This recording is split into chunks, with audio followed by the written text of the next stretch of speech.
Thanks to high energy prices, other factors, Russia's been one of the best performing markets recently. The country's financial condition has stabilized since the 1990s. A fledgling middle class is taking shape as personal incomes grow. And there are also risks, political, legal, risk to minority investors. But there are also potentially great values among second-tier companies there.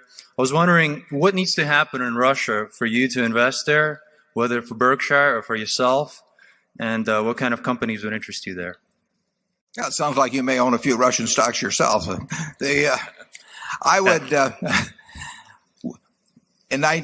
you know, in 1998, Walter Wriston said sovereign governments don't default in 1998.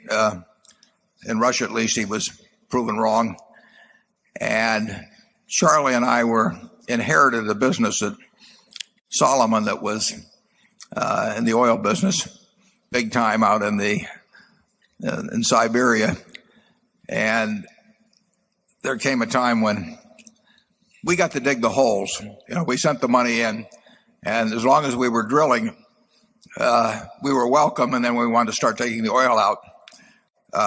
After our money had been used to drill the holes, they weren't quite as friendly.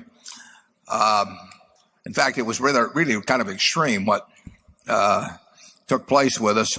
So having had a few experiences like that, it might take us quite a while before we wanted to sink a lot of money into Russia.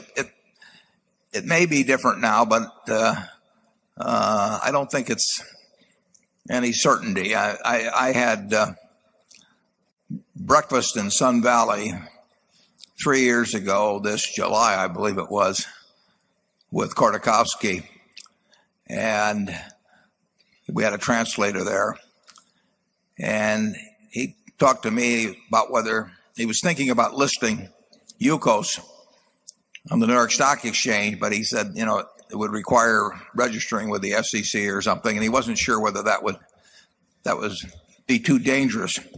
Well, I don't think he listed there, but he went back to Russia, and he's been in jail now for, just about ever since. And Yukos was put into bankruptcy with tax claims, and I